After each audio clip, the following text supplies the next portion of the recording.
ఉన్న బంగారాన్ని విడిపించి ఆ రోజు ఆన్లైన్ రేటుకే మేము కొంటాం. Sharma gold company. నమస్కారం, సుమన్ టీవీకి స్వాగతం. పూరి జగన్నాథ స్వామి రత్న భాండాగారం దాదాపుగా 46 సంవత్సరాల తర్వాత తెరుచుకోబోతుంది. స్వామివారికి సంబంధించినటువంటి ఆభరణాల లెక్కింపుకై ఈ భాండాగారాన్ని తెరవబోతున్నారని తెలుస్తుంది. దీనికి సంబంధించి మరిన్ని విషయాలను తెలియజేసేందుకు మనతో పాటు ఉన్నారు ప్రముఖ పండితులు శ్రీకృష్ణ గురుగారు. నమస్కారం. నమస్కారం గురుగారు, ఇంతకు ముందు 3-4 సంవత్సరాలకు ఒకసారి ఆ భాండాగారాన్ని తెరిచి ఆ ఆభరణాలన్నీ కూడా లెక్కింపు చేసేవారని వింటూ వస్తున్నాం.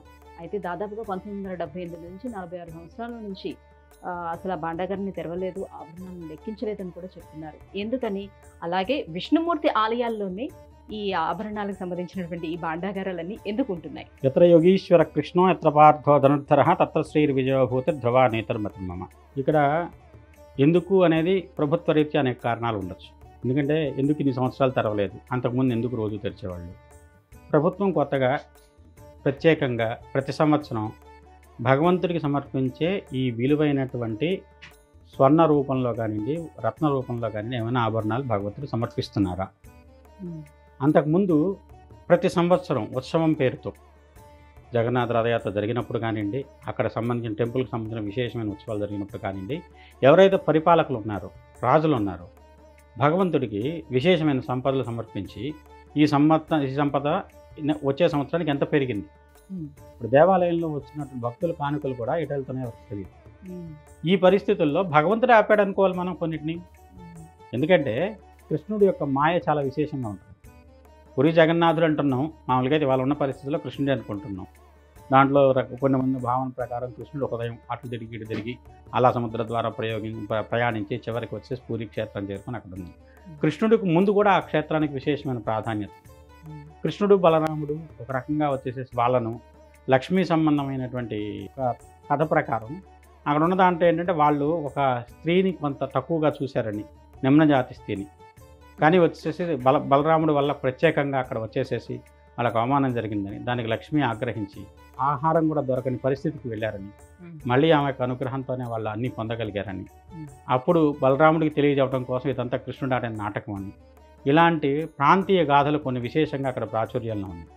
అంటే ఎవరైతే మనం ఇవాళ రోజున సమాజంలో అంత్యజాతి వాళ్ళు ఇలాంటి బహుజనులు అనేటువంటి వాళ్ళు ఉన్నారు, ఒకప్పుడు వాళ్ళ యొక్క ఆదరణలోనే ఈ ఆలయం ఉంది. ఇప్పటికి కూడా కొంతమంది వాళ్ళ యొక్క వంశపారంపర్యమైనటువంటి అర్చకత్వం కానీ వాళ్ళకి సంబంధించిన దేవాలయ సంబంధమైనటువంటి పూజా విధానంలో వాళ్ళు పాల్పంచుకోవడం జరుగుతుంది.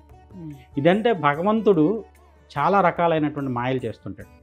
అందులో విష్ణువే మాయ, విష్ణు మాయ అంటుంటాడు. అలానే ఈ జగన్నాథుడు అనేది ఒకప్పుడు ప్రాచీనమైనటువంటి కాలంలో కాళికాదేవి విగ్రహం అనేవాళ్ళు. తర్వాత బలభద్రుడు, సుభద్ర, జగన్నాథుడు. ఇది ఒక రాజు చేయించినటువంటి విగ్రహాలు మధ్యలోనే ఆగిపోవడంతో ఆ రకంగా ఉన్నాయి అని చెప్తూ వచ్చారు కదా, మరి ఎట్లా కాళికా అవతారం అని అనుకునేవారు? అంటే అండి, మీరు కనుక మన దేశంలో పూజా సాంప్రదాయాలు రకరకాలు ఉంటాయి. మనం దక్షిణాచారం అంటాం, సమయాచారం అంటాం, వామాచారం అంటారు, కౌలాచారం అంటారు.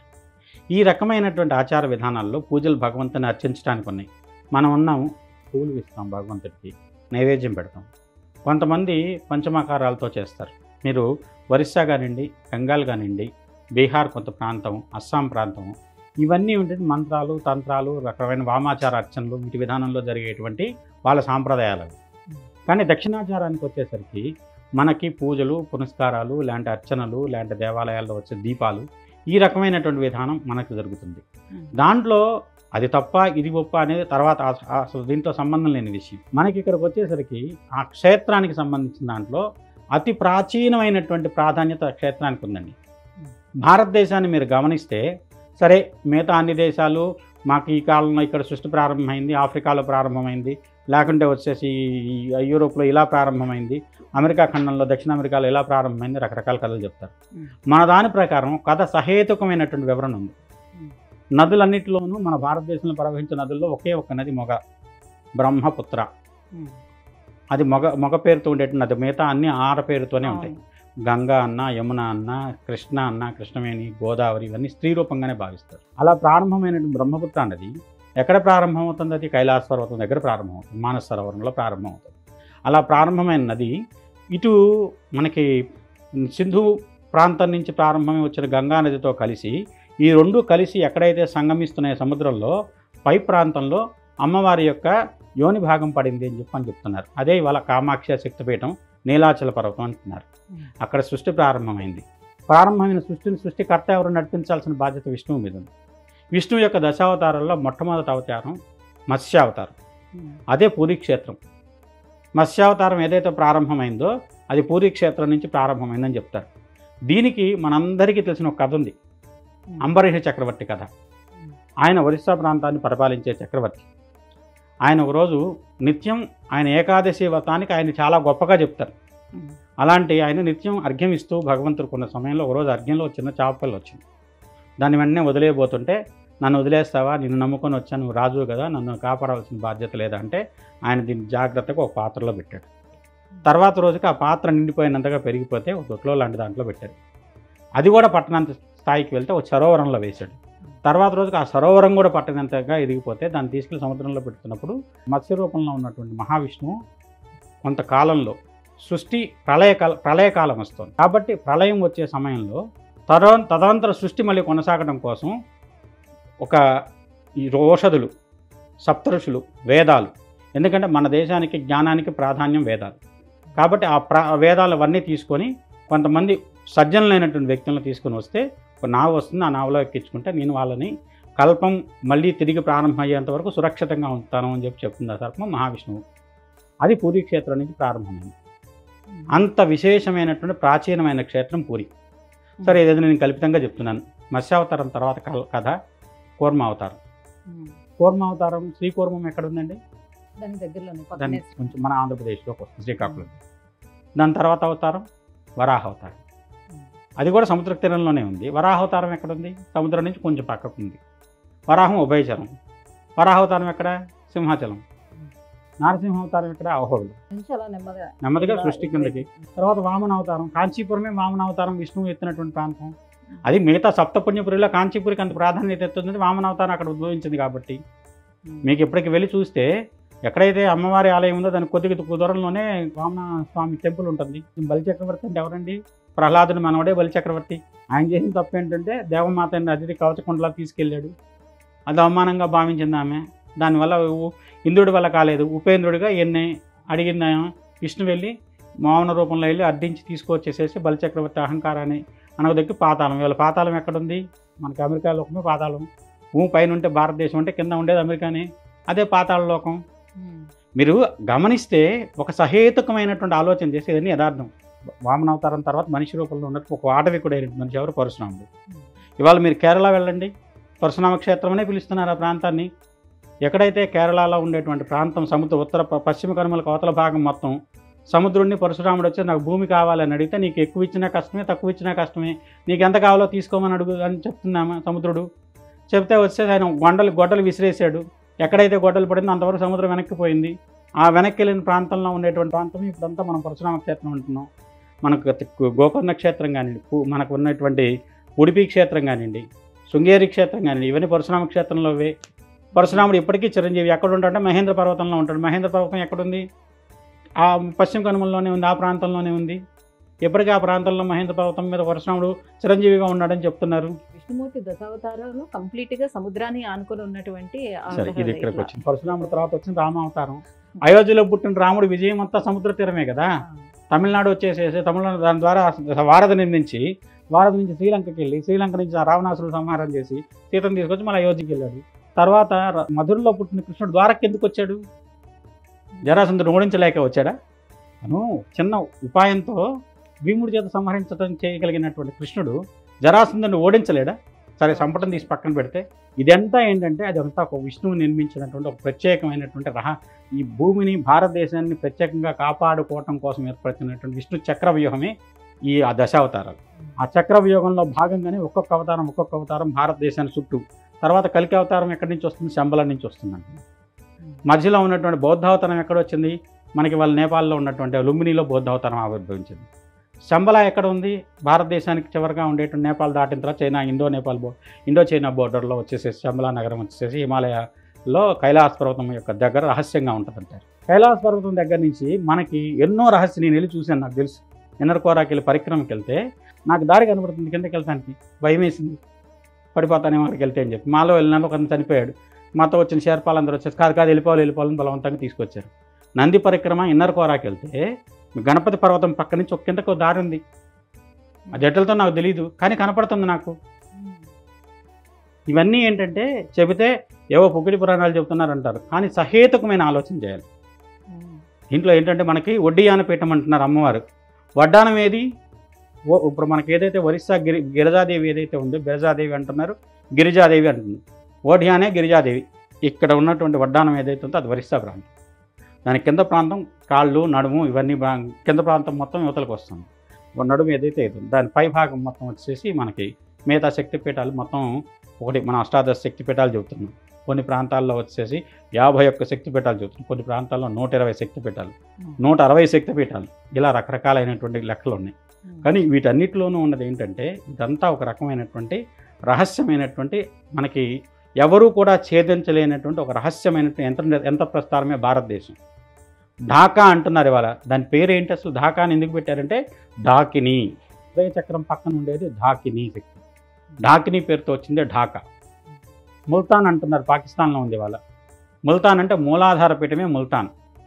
ఇప్పుడు అక్కడ మట్టి తీసుకొచ్చి అందరం పూసుకొని వచ్చేసి మంచి బ్యూటీ కోసం వాడుతున్నారు, ముల్తానీ మిట్టి అని మీరు వాడుతున్నారు. మూలాధార పీఠం ఏదైతే ఉందో అదే ముల్తాన్. అక్కడి నుంచి ఇదే ఉన్నది, పాకిస్తాన్లో ఉంది ఇప్పుడు అది. హింగులాదేవి అని చెప్పి మన రీసెంట్గా పాకిస్తాన్లో కూల్చేసిన టెంపుల్ ఉంది.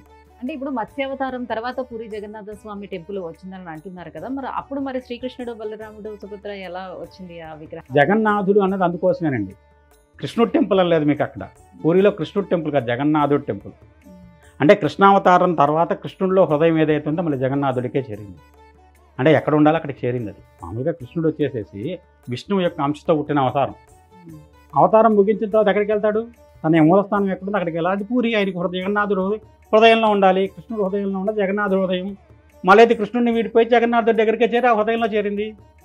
జగన్నాథుడు హృదయం అవతారం తర్వాత స్టార్ట్ అయిందంటారా? జగన్నాథ్ ఇప్పుడున్న విగ్రహ రూపంలో ఉన్నటువంటి అర్చన. ఎందుకంటే దానికి అతి ప్రాచీనమైన కథ ఉందండి. ఇందాక చెప్పాను కాళికాదేవి అని. ఏదైతే కృష్ణుడి విగ్రహం ఉందో అది కాళీ స్వరూపం. మేము తంత్ర సాధన చేసేటప్పుడు కాళీకి ఎవరిని చూపెడతాం అంటే కృష్ణుడినే ప్రామాణికంగా చూపెడతాం. శ్యామ ఏదైతే ఉందో శక్తి అది కృష్ణుడే. లలితా పరమేశ్వరి ఏదైతే ఉందో అదే రాముడు. లలితా పరమేశ్వరి ఏదైతే ఉందో పరిపాలన చేసేది రాముడు. ఎందుకని వాళ్ళకి వసంత నవరాత్రులు చేస్తూ రాముడికి పట్టాభిషేకం చేస్తాం నవరాత్రులు అయిపోయినబట్టే. కృష్ణుడు ఏదైతే శ్యామాదేవి మంత్రాంగం ఎవరైతే శ్యామాదేవి చేస్తుందో ఆయనే కృష్ణుడు, ఆయనే మంత్రి. ఆయన యుద్ధం చేయలేదు. కృష్ణుల్లో కూడా రాధ ఎవరో కాదు, మాతే శక్తి మాతేనా అంటారు. రాధ ఎవరు? రాధ అంటే ఏంటి? ధార అంటే పైనుంచి కిందకు పడుతుంది. ధార అంటే రాధ అంటే కింద నుంచి పైకి వెళ్ళేది. అంటే కొద్ది కొండల్ని మీలో ఉన్నటువంటి కొండల్ని చైతన్యమే రాధాదేవి. ఆమె ఎక్కడో లేదు, కృష్ణుల్లోనే ఉంది అంతర్లీనంగా. ఎప్పుడైనా సరే మనుషుల్లో ఇప్పుడు మీకు హార్మోన్లు 2 రకాలుగా ఉంటాయండి, టెస్టోస్టెరాన్, ఈస్ట్రోజన్. టెస్టోస్టెరాన్ ఎక్కువ ఉంటే ఆడవాళ్ళు కూడా మగవాళ్ళగా ప్రవర్తిస్తారు. ఈస్ట్రోజన్ ఎక్కువ ఉంటే మగవాళ్ళు కూడా ఆడవాళ్ళగా ఫెమినైన్ క్వాలిటీస్లో ఉంటారు. ఉండట్లేదా? అంత భగవంతుడిగా సాధ్యపడదా? మన ఎవరో ఒక ఆయన అన్నాడు, అసలు ఎట్లా సాధ్యపడింది, విష్ణుమూర్తి శివుడు ఎట్ట కలిశాడు, వాళ్ళకి పుట్టిన అయ్యప్ప ఎట్లయ్యాడని చెప్పేసి. అసలు ఎంత దాకెళ్తున్నారు. ఈస్ట్రోజన్ హార్మోన్స్ చేసే పని అది. అది మనం ఇంత డాక్టర్లు ఇవాళ హార్మోన్స్తో ఇంజెక్షన్స్ ఇచ్చి మనకి ఇవాళ సెక్స్ మార్పిడి చేసేస్తున్నారు, అంతమందిని చేస్తున్నారు. ఇన్ని జరగట్లేదు. అది భగవంతుడు చేయలేడా? మనుషులు చేసిన పని. భగవంతుడి శక్తి అంత తక్కువగా ఎందుకు చూస్తున్నారు మీరు? భగవంతుడి శక్తి అనంతం కదా, ఆయన ఏమైనా చేయగలడు. అలాంటి దాంట్లో ఇది చేయలేడా? డాక్టర్ చదువుకున్న క్వాలిఫైడ్ డాక్టర్ చేయగలిగిన పని భగవంతుడు చేయలేడు ఎందుకు అనుకుంటున్నాడు? మాయ అయ్యాడు, మోహినీదేవి అయ్యాడు. ఎక్కడ మంచో అక్కడ పంచాలన్నాడు, అమృతం పంచాడు. శివుడు చూశాడు, ఆయనకి దానికి మొహం కలిగింది. వాళ్ళిద్దరూ కలిసిన దానికి పుట్టిన సంతానం అయ్యప్ప. ఎప్పుడైతే ఒకటండి తత్వమసి, అయ్యప్ప తత్వం తత్వమసి అంటే ఏంటి? తత్వమసి, త్వమేవ అసి, నీలోనే నేనున్నాను. చూసుకో, త్వమేవ అసి, నీలోనే నేనున్నాను, ఎక్కడో లేను. భగవంతుడు ఎక్కడో మనలోనే ఉన్నాడు. అష్టాచక్ర నవద్వార దేవానాం పూరయోధ్య. ఈ దేహాన్ని మీరు శోధిస్తే ఒక్కొక్క చక్రం దగ్గర ఒక్కొక్క భగవంతుడు ఒక రూపంలో కనపడతాడు. 9 ద్వారాల్లో భగవత్ స్వరూపాలు. మనం తినే ఆహారం, దాన్ని పచనం చేసే దేవుడు. ఒక భార్య భర్త కలిసిన తర్వాత వెంటనే కన్సీవ్ అవుతుందా? ఆయనకి భగవంతుల కృష్ణుడు ఏం చెప్పాడు? నేనే అక్కడ బీజస్థాపన చేస్తున్నానని చెప్పాడు. ఇవాళకి కూడా డాక్టర్లకు మిస్టరీ. అది ఎప్పుడు జరుగుతుంది, కలిసిన ఎన్ని గంటలకు జరుగుతుంది, వెంటనే జరుగుతుందా, ఒక రోజు ఆగి జరుగుతుందా, 10 గంటల దాకా జరుగుతుందా, ఎవరో చెప్పలేరు. ఏదో క్యాల్కులేషన్ వేసుకొని ఇన్ని రోజులకి జరుగుతుందని చెప్పేసి ఒక సుమారు లెక్కే తప్పితే ఖచ్చితమైన లెక్క లేదు. 3 రోజుల కన్నా అంచనాగా చెప్తారు. ఖచ్చితమైన లెక్క లేదు, వెంటనే జరగట్లేదా? మళ్ళీ అంటప్పుడు ఈ లెక్క ప్రకారం అన్నది అదే రోజు ఖచ్చితంగా ఈడీడీ ఇచ్చిన రోజు డెలివరీ జరగాలి, ఎందుకు జరగట్లేదు? ఓ రోజు ముందు ఎందుకు అవుతుంది, ఓ వారం తర్వాత ఎందుకు అవుతుంది? గర్భస్థ జీవితాన్ని లెక్కేసి దీంతేనే ఎందుకు అనుకుంటున్నారు? మా లెక్కలో అమృతం పౌర్ణమి దగ్గర జరిగితే ఒక రకమైనటువంటి గర్భస్థ జీవితం ఉంటుంది, అమావాస్య దగ్గర జరిగితే ఒక రకమైనటువంటి గర్భస్థ జీవితం ఎక్కువ ఉంటుంది, తక్కువ ఉంటుంది. అది జ్యోతిష ప్రకారం ఖచ్చితంగా లెక్క కట్టి ఇన్ని రోజులు గర్భస్థ జీవితం కూడా లెక్క పెట్టి చెప్పచ్చు. మనం శిశువు పుట్టిన తర్వాత ఆధాన లగ్నం ఏదైతే ఉందో జన్మకాల చంద్రుడు అవుతాడు, జన్మకాల లగ్నం ఏదైతే ఉందో అది ఆధాన చంద్రుడు అవుతాడు. ఈ రెండింటికి క్రాస్ చెక్ చేస్తే వచ్చేదే మీకు గర్భస్థ జీవితం అని కరెక్ట్ అయిన క్యాలిక్యులేషన్. వాళ్ళు మర్చిపోయాం అవన్నీ లెక్కలన్నీ. ఊరికే మీరు అడుగుతున్నారు రేపు ఏంటి చెప్పమంటానికే జ్యోతిష్యం ఉంది. జ్యోతిష్యం ఉద్దేశం అది కాదు. భవిష్యత్తు చెప్పడం జ్యోతిష్య ఉద్దేశం కాదు. భవిష్యత్తులో జరగబోయేటువంటి మంచిని పెంచడం, భవిష్యత్తులో జరగబోయే చెడుని తుంచటం, అదే జ్యోతిషశాస్త్రం యొక్క ఉద్దేశం. మనుషులకేం పని లేదు రేపు నీ భవిష్యత్తు అంటే రేపు ఇలా అవుతావు అలా అవుతావు, రేపు ఈ చొక్కా వేసుకుంటావు లేకుంటే ఇవి ప్యాంట్ వేసుకుంటావు అని చెప్పడం జ్యోతిష్యం కాదు. ఫలానా పరిస్థితులు వస్తున్నాయి, సృష్టికి ఈ రకమైన ఇబ్బందులు వస్తున్నాయి, ఇవాళ ఈ లెక్క జరుగుతుందంటే కూడా దీనికి సృష్టికి సంబంధమైన దాంట్లో. ఎందుకంటే కలియుగం ప్రారంభమైన తర్వాత 5000 సంవత్సరాల తర్వాత విష్ణు మళ్ళీ ఒక ప్రత్యేకమైన రూపంలో వస్తాడు. భూమిని ఉద్ధరించడం యదా యదాది ధర్మస్య గ్లానిర్భవతి భారత అభ్యుత్థానం అధర్మస్య తదాత్మం సృజామ్యహం అని భగవంతుడు చెప్పుకున్న దాని ప్రకారం నేను రావాలి, ఎప్పుడు రావాలో అప్పుడు వస్తాను. రావటం కోసం ఎక్కడ ప్రారంభం అవ్వాలి? మళ్ళీ కొత్తదైన ప్రారంభం ఏంటంటే సృష్టి ప్రారంభం మూలస్థానానికి వెళ్తాడు భగవంతుడు. రావాల్సినటువంటి కృతయుగానికి ధర్మం 4 పాదాల నడిపేటువంటి పరిస్థితుల్లో ఆయన దాన్ని ఏర్పరచుకోవాల్సినటువంటి ప్రత్యేకమైన బాధ్యత ఆయన మీద ఉంటుంది. మనుషులాగా బాధ్యత తెలియనోడు కాదు భగవంతుడు. ఎప్పుడు ఏ బాధ్యత తను నిర్వర్తించాలో దాని ప్రకారం సమయానుసారంగా తన నిర్ణయం తీసుకొని తను జన్మెత్తుతాడు. అయితే పూరి జగన్నాథ స్వామి టెంపుల్లో ఎందుకు విగ్రహాలన్నీ అసంపూర్ణంగా చెక్కినట్టు ఉంటాయి? అది ఒక పెద్ద కథ అండి. ఎవరైతే ఆ విగ్రహాలు చెక్కించడానికి ఇంద్రజమ్న మహారాజు ఆయన వచ్చేసేసి ఆ భగవంతుడికి ఒక మహానీలం అనే ప్రత్యేకమైన మణి ఉంది. ఆ మణిని గురించి ఆయన తపస్సు చేశాడు. ఆ రూపంలో భగవంతుడు ఆ రూపంలో ఉన్నాడని తెలుసుకొని తపస్సు చేస్తే అది ఒక ప్రాచీనమైనటువంటి అరణ్య ప్రాంతంలో ఒక గిరిజనుల దగ్గర పూజాస్థలంలో ఉంచబడిందని తెలుసుకుంటాడు. వెళ్ళి వాళ్ళతో మాట్లాడి వాళ్ళని ఒప్పించి కొంతమందిని సంహరించి తీసుకొచ్చి దాన్ని ప్రతిష్ఠ చేసేదానికి చేస్తాడు. ఆ గిరిజనులందరూ కూడా దీక్ష పట్టి ఒక్కొక్కళ్ళు ప్రాణం పోతున్నా సరే ఆ మణి పొరిగేంత వరకు దీక్ష విడవమని చెప్పంటే భగవంతుడు చెలించి ఇంద్రజముడి కల్లో కనపడి ఆ మణిని వాళ్ళకి ఇచ్చేయి, మళ్ళీ యథాస్థితంగా అక్కడ పెట్టేసేయి, నీ కోసం ప్రత్యేకంగా నువ్వు నా కోసం దేవాలయం నిర్మించాలనుకున్నావు కాబట్టి సముద్రంలోంచి కొన్ని కొయ్య దొంగలు కొట్టుకొని వస్తాయి, వాటిని నా విగ్రహాలు చెక్కించు, ఫలానా వ్యక్తి వస్తాడు, ఆ వ్యక్తి చెప్పిన నియమాల ప్రకారం ఆ వ్యక్తికి సహకరించి ఆ వ్యక్తి ద్వారా విగ్రహాలు చేయించు అని చెప్తాడు. అలానే కొన్నాళ్ళకు సముద్రంలో ఆ దొంగలు కొట్టుకువచ్చినటువంటి దొంగలను తీసుకొని వచ్చేసి ఆ వ్యక్తి ఎవరు వస్తారో ఎదురు చూస్తుంటే ఒక వృద్ధుడైనటువంటి వ్యక్తి వస్తాడు. విశ్వకర్మే ఆ రూపంలో వచ్చాడు అని చెప్పి మన యొక్క వాంగ్మయం చెప్తుంది. వచ్చినట్టు విశ్వకర్మ ద్వారా ఆయన చెక్కడం కోసం చెప్తే నేను తలుపులు మూసుకొని ఉంటాను, నేను తెరిచేంత వరకు ఎవరో తలుపులు తెలియకూడదు, నాకు ఖచ్చితంగా 28 రోజులు పడుతుంది, లేదంటే వచ్చేసి ఇన్ని రోజులు నాకు పడుతుంది, ఆ రోజు వరకు నేను తలుపుడు తెలవను, మధ్యలో ఎవరైనా తెలిస్తే నేను వదిలేసి వెళ్ళిపోతాను. ఇది చెప్పి ఆ కండిషన్ మీద ఆయన వచ్చేసి విగ్రహాలు చెక్కడం ప్రారంభిస్తాడు. కొన్ని రోజుల వరకు చెక్కుతున్నటువంటి ధ్వనులు కానీ బయటకు శిల్పి వాడుతున్నప్పుడు టక్టక శబ్దాలు కానీ వినపడుతూనే ఉన్నాయి. ఒకరోజు సడన్గా ఆ శబ్దాలన్నీ ఆగిపోయినాయి. వీళ్ళందరికీ అసలు పని జరుగుతుందా లేదా అనే అనుమానం కలిగింది. ఇంకొక రోజు పెడితే పూర్తి విగ్రహాల రూపం వచ్చిండేది, కానీ వచ్చేసి గబుకుని తలుపులు తీసుకొచ్చి ఆ వ్యక్తి మాయమయ్యాడు. విగ్రహాలు అసంపూర్తిగా ఇప్పుడు ఉన్నటువంటి రూపంలోనే ఉన్నాయి. దానికి వచ్చేసేసి అయ్యో నేను తప్పు చేశాను అనుకుంటే భగవంతుడి కల్లో కనపడి ఆ విగ్రహాలని యథాతథంగా అదే ఆలయంలో ప్రతిష్ఠించి ఆలయం నిర్మించి ప్రతిష్ఠించమని చెప్పి సలహా భగవంతుడు చెప్తాడు. దాని ప్రకారం నిర్మించిందే ఇప్పుడు ఉన్నటువంటి పూరి జగన్నాథ్ యొక్క ఆలయం. అయితే అధిక ఆషాఢ మాసంలోనే ఎందుకు ఆ విగ్రహాలని మళ్ళీ మారుస్తారు కొత్తవి? ఇది మహాకళేబర అని చెప్పేసి ఒక ప్రత్యేకమైన ఉత్సవం చేస్తారు. అంటే ఎప్పుడైతే ప్రతి 18 ఏళ్ళకు ఒకసారి ఒక ఆషాఢ మాసం అధిక ఆషాఢ మాసం వస్తుంది. ఆ ఆషాఢ మాసానికి ఇక్కడ కృష్ణుడికి ప్రత్యేకమైన సంబంధం ఉంది.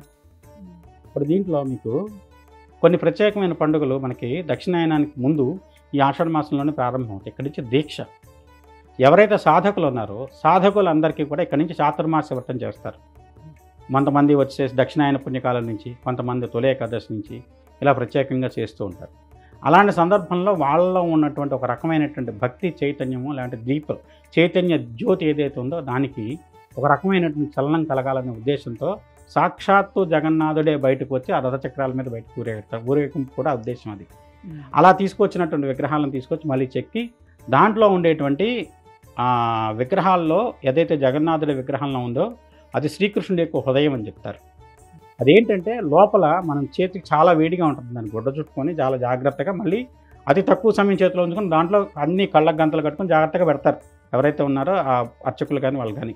అతి జాగ్రత్తగా ఉండకపోతే చాలా ప్రమాదం జరుగుతుంది. అదేంటంటే లోపల విగ్రహాన్ని దహించేస్తుంటాం, నల్లగా కమిలిపోతుందట ఆ విగ్రహం. దానికి మళ్ళీ ఏంటంటే జీవకళ రావడం కోసం దీన్ని మళ్ళీ దాంట్లో ప్రవేశపెట్టుకుని కొత్త విగ్రహాలు చేయించి దాంట్లో ప్రవేశపెడతారు. అంత సూక్ష్మమైన, ఎందుకంటే అది ఎప్పుడు కూడా హృదయం చాలా, మనం ఎప్పుడైతే హార్ట్ దగ్గర ఇలా చేయబెడితే ఎలా డబ్ ఉంటుందో అలాగనే ఏంటంటే అక్కడ ఏంటంటే పెద్ద విశేషమైనటువంటి ఒక వక్రమైన ఉష్ణం చెలిస్తూ ఉంటుంది అక్కడ. దానివల్ల ఏంటంటే ఆ విగ్రహం కొంత లోపల శిథిలం అవుతుంది. కాబట్టి శిథిలమైన దాంట్లో భగవంతుడు ఉండడం కరెక్ట్ కాదనే ఉద్దేశంతో దాన్ని మారవడం జరుగుతుంది. దాన్ని మహాకళేబరాజ్యం చెప్పని ఆ పేరుతో ఉత్సవం చేస్తారు పూరిలో. మరి జగన్నాథ స్వామి రథయాత్ర కూడా ఈ ఆషాఢ మాసంలో ఎందుకు చేస్తారు? ఆషాఢ మాసం అంటే సాధారణంగా శూన్యమాసం అని చెప్తారు, అసలు ఏ పండుగలు కూడా చేయరు. కానీ ఎందుకని ఈ ఉత్సవాన్ని ఆషాఢ మాసంలో నిర్వహిస్తారు? ఆషాఢ మాసంలో ఇంకో విశేషం కూడా ఉందండి. మనకి ఎవరైతే గురువు ఉన్నాడో వ్యాసుడు పుట్టినరోజు కూడా ఆషాఢ మాసంలోనే వస్తుంది. వ్యాసాయ విష్ణు రూపాయ వ్యాస రూపాయ విష్ణు. అంటే ఇక్కడ ఏంటంటే వ్యాసుడిని ఎందుకంత ప్రాధాన్యత అంటే అతి పెద్దదైనటువంటి వేదాన్ని మనకి సౌలభ్యం కోసం 4 విభాగాలు చేశాడు ఆయన. అంతకుముందు ఏ వ్యక్తి అయినా సరే వేదం మొత్తం చదివితేనే పరిపూర్ణుడు అవ్వడు. అలాంటి దాన్ని ఆయన సౌలభ్యం కోసం 4 భాగాలు చేశాడు. ఋగ్వేద భాగం, దాంట్లో భగవత్ వర్ణన, ప్రత్యేకంగా భగవంతుడి యొక్క రూప విశేషాలు. యజుర్వేదం క్రియాకలాపం ఎలా చేయాలి.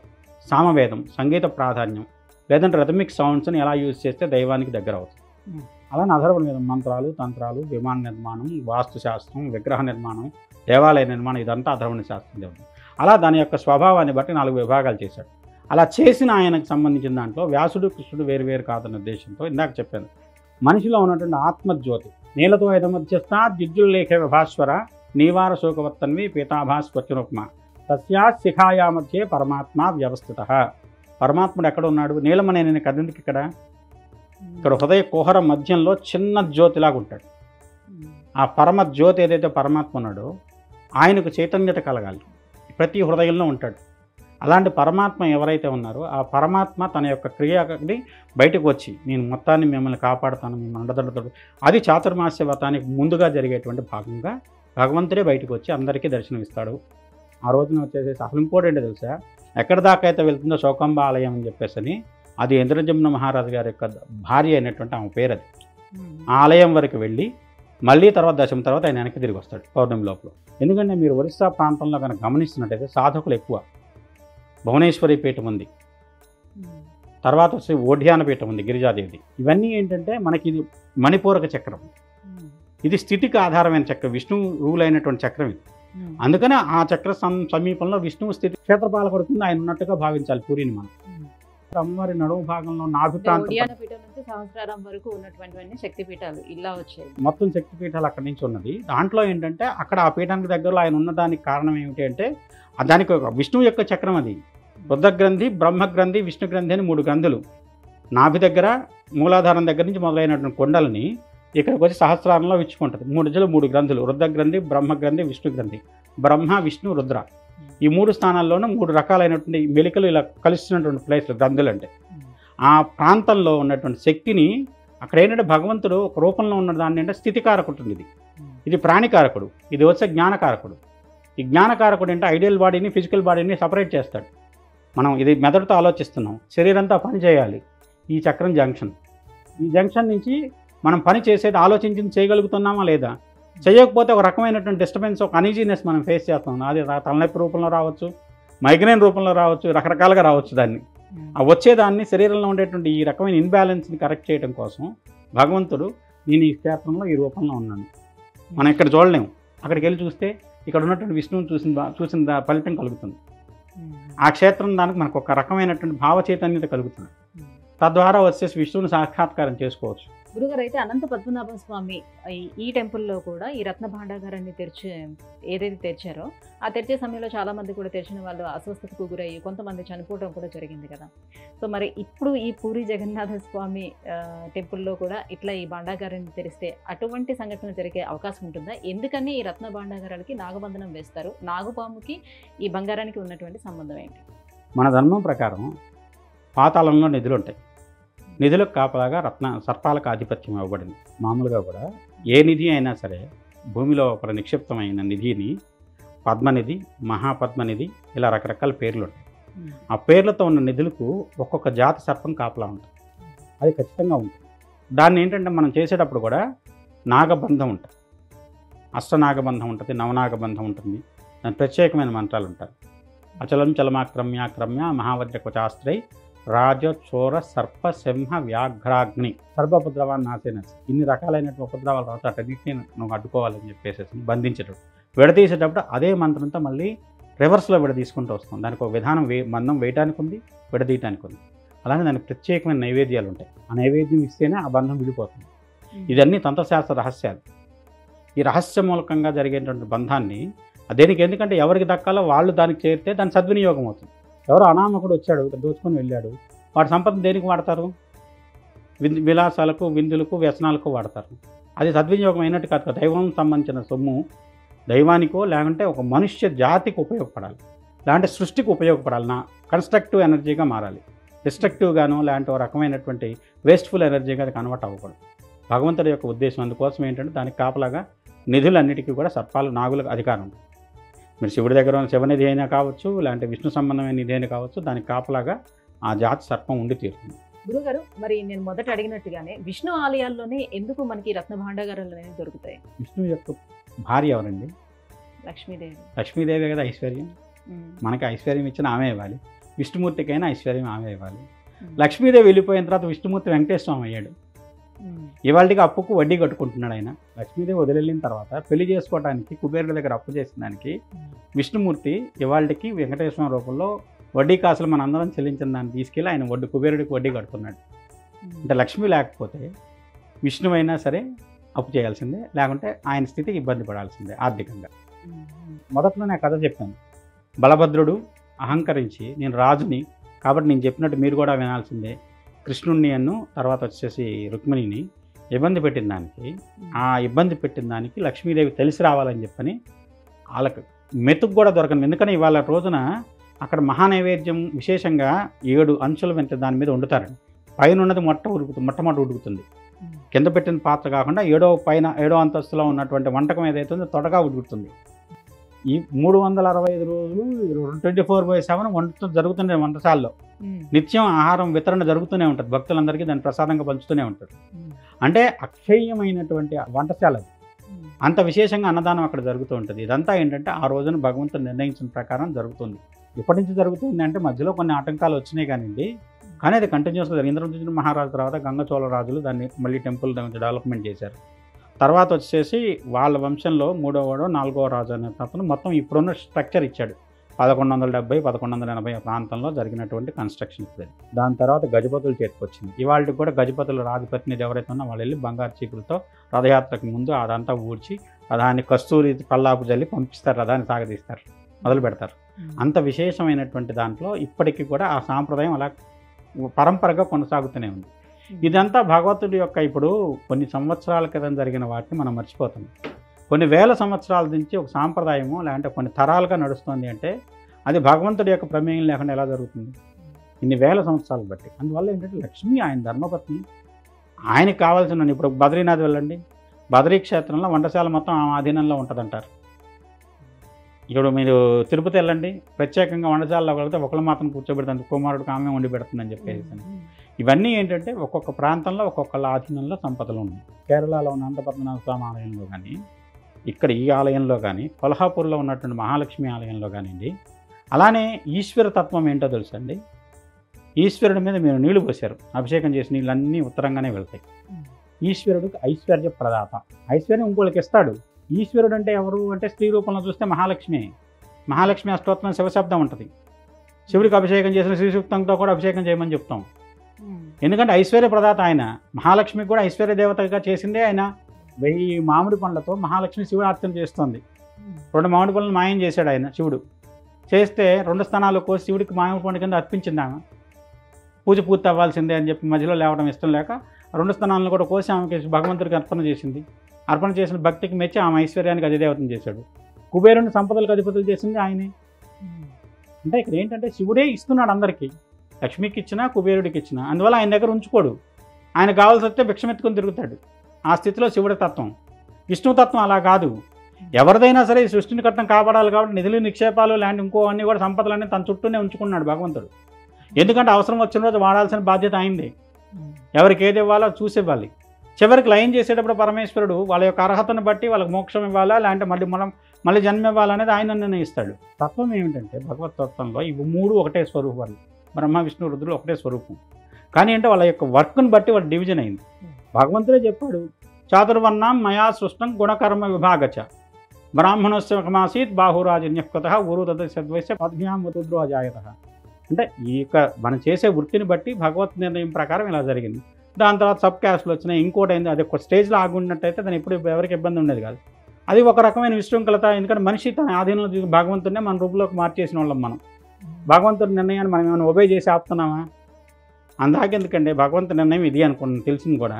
ఇవాళ ఎంతమంది దాన్ని ఖచ్చితంగా భగవంతుని కూడా మనం ఏదో తెలియకుండా రహస్యంగా చేయాలని ప్రయత్నం చేస్తున్నాం. ఆయన చూస్తూనే ఉంటాడని తెలిసినా కానీ ఆయన తెలియకుండా జరగాలని చెప్పి ఎన్నో తప్పులు చేస్తుంటాం మనం.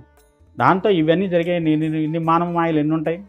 భగవత్మాయ దానికంటే పెద్దది కాబట్టి ఆయన చేయదలుచుకున్నప్పుడు చేయాల్సిన విధానాన్ని కొంతవరకు ఉపేక్షిస్తాడు. ఎందుకంటే తప్పు చేసిన వాళ్ళ శిక్షిస్తే కలియుగంలో ఎవరూ మిగలం. యుగధర్మం ప్రకారం అందరూ తప్పు చేసిన వాళ్ళమే కాబట్టి దాని ప్రకారం ఆయన ఉపేక్ష ఉన్నంత వరకు మనం అందరం క్షమించబడతాం. ఉపేక్ష ఎప్పుడైతే ఇంకా శృతి మించిపోయింది అన్నప్పుడు ఆయన తన యొక్క చర్య ప్రారంభిస్తాడు. అప్పుడు తెలుస్తుంది మనకి, ఓహో ఇది తప్పు కాబట్టి ఇలా జరిగిందండి. తెలుసుకునేసరికి కాలాతీతం అయిపోతుంది. గురుగారు, పూరి జగన్నాథ స్వామి ఆలయంలో ఉన్నటువంటి రత్న భాండాగారాన్ని గతంలోనే అసలు లెక్కించేందుకు 70 రోజుల సమయం పట్టేదంట. మరి ఇప్పుడు ఎంతవరకు పట్టే అవకాశం ఉంటుంది? ఎన్ని రోజులు పట్టే అవకాశం ఉంటుంది? ఎన్ని రోజులు పడుతుందో కానీ అనంత నిధి అని చెప్పచ్చు. ఎన్ని రోజులు పడుతుందో కానీ అనంత నిధి అని చెప్పచ్చు. నిధికి ఇన్ని కోట్ల వరకు ఒకదానికి ప్రమాణం. పద్మము, మహాపద్మము, అనంతము, అక్షయము, ఇలా నిధికి ఉన్న పేర్లండి. మనకు మామూలుగా కొంతమందికి భూమిని తవ్వుతుంటే ఒక పెద్ద కొండో లాంటి లంకి బిందులు అంటారు చూసారు, అవన్నీ చిన్నది. ఈ నిధులు ఇప్పుడు మీరు మొన్నటిదాకా కొన్ని సంవత్సరాల క్రితం వరకు తిరుపతి వెంకటేశ్వర స్వామి కోటీశ్వరుడు అందరికంటే రిచెస్ట్ గాడ్ అన్నారు. ఇప్పుడు ఆయన ప్లేస్ని అనంత పద్మనాభ స్వామి నేనే అందరికీ వెంకటేశ్వర స్వామి కంటే కోటీశ్వరుడు అన్నాడు. ఆయన విష్ణు ఈయన విష్ణువే, ఆ తర్వాత విషయం అది. కానీ మనకు పేరు తిరుపతి, అది త్రివేంద్రం. ఇప్పుడు పూరి జగన్నాథుడు వచ్చి వాళ్ళిద్దరికంటే నేనే కోటీశ్వరుడు అన్న ఆశ్చర్యం లేదు. అంతకంటే విలువైన సంపదే ఉండొచ్చు. ఎందుకంటే ఈ రెండింటికంటే ప్రాచీనమైన ఆలయం అది. పూరిది ఈ యుగానికి సంబంధించింది కాదు, మన యొక్క పురాణ ఇతిహాసాల ప్రకారం కృతయుగం లాంటిదే ఉన్నటువంటిది. అక్కడి నుంచి ఆరాధన ఉంది దానికి. అంత విశేషమైన ప్రాచీనమైనది. ఎందుకంటే కౌస్తుభం అనే మణితో సహా అక్కడ ఉన్న ఆశ్చర్యం లేదు. ఇందాక ఎవరో మాట్లాడుతున్న శమంతకమణి అనేది కూడా అది కృష్ణుడి ద్వారా వచ్చింది, అది కూడా ఉన్న ఆశ్చర్యం లేదు. ఎందుకంటే శమంతకమణి ఇంట్లో ఉంటే అది దాని సంపదను పెంచుకుంటూ వెళ్ళిపోతుంది. రోజుకి 8 బారువులు బంగారం ఇస్తుందని చెప్తారు.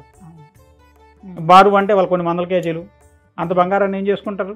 అదేంటి ఎక్కడి నుంచి వస్తుందా, మన ఎందుకు చేస్తుంటే ఇక్కడ లోహం ఎక్కడి నుంచి వస్తుంది? భూమి నుంచి కొన్ని మూలకాలు విడిపోయి కొన్ని మూలకాలు కలిస్తే అదే ఒక ప్రత్యేకమైన లోహంగా మారుతుంది.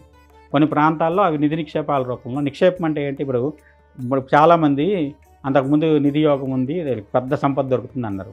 ఇవాళ భూమిని తవ్వి మైనింగ్ చేసే అందరూ కూడా నా మైనింగ్ ద్వారా లబ్ధి పొందుతున్న వాళ్ళందరూ నిధి ద్వారా లబ్ధి పొందిన వాళ్ళ కింద లెక్క. అది భగవంతుడి ప్రేరణతో జరిగేదాన్నప్పుడు అక్కడ ఉన్న దాంట్లో ఒక్క మణి విలువ చాలు ప్రపంచాన్ని మొత్తాన్ని వాళ్ళ ఉన్న విలువ పెంచుకోవటానికి.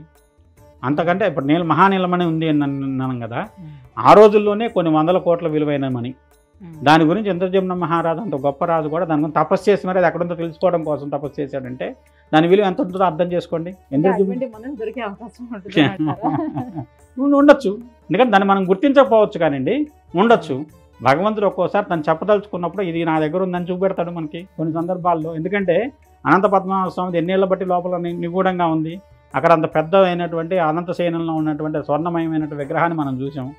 దాని విలువే కొన్ని కోట్ల పైన చేస్తుంది. ఒక్కొక్క దాన్ని ఇవాళ కొన్ని కాయిన్స్ వాటిని వచ్చేసేసి ఇవాళ వచ్చే మనకి దీంట్లో యాంటిక్ వాల్యూ కడితే దాని వాల్యూ కొన్ని రెట్లు పెరుగుతుంది. అందువల్ల అప్పటి నుంచి ఉన్న దానికి ఇక్కడ యాంటిక్ వాల్యూ కడితే ఎన్ని వేల రెట్లు పెరుగుతుందో. అందువల్ల ఏంటంటే ప్రతిదాన్ని ఆ దృష్టితో చూస్తే, విలువ ప్రకారం చూస్తే భగవంతుడికి మనం విలువే కట్టలేం. ఆయనకి కట్టాలని ప్రయత్నం చేయటం మూర్ఖత్వం.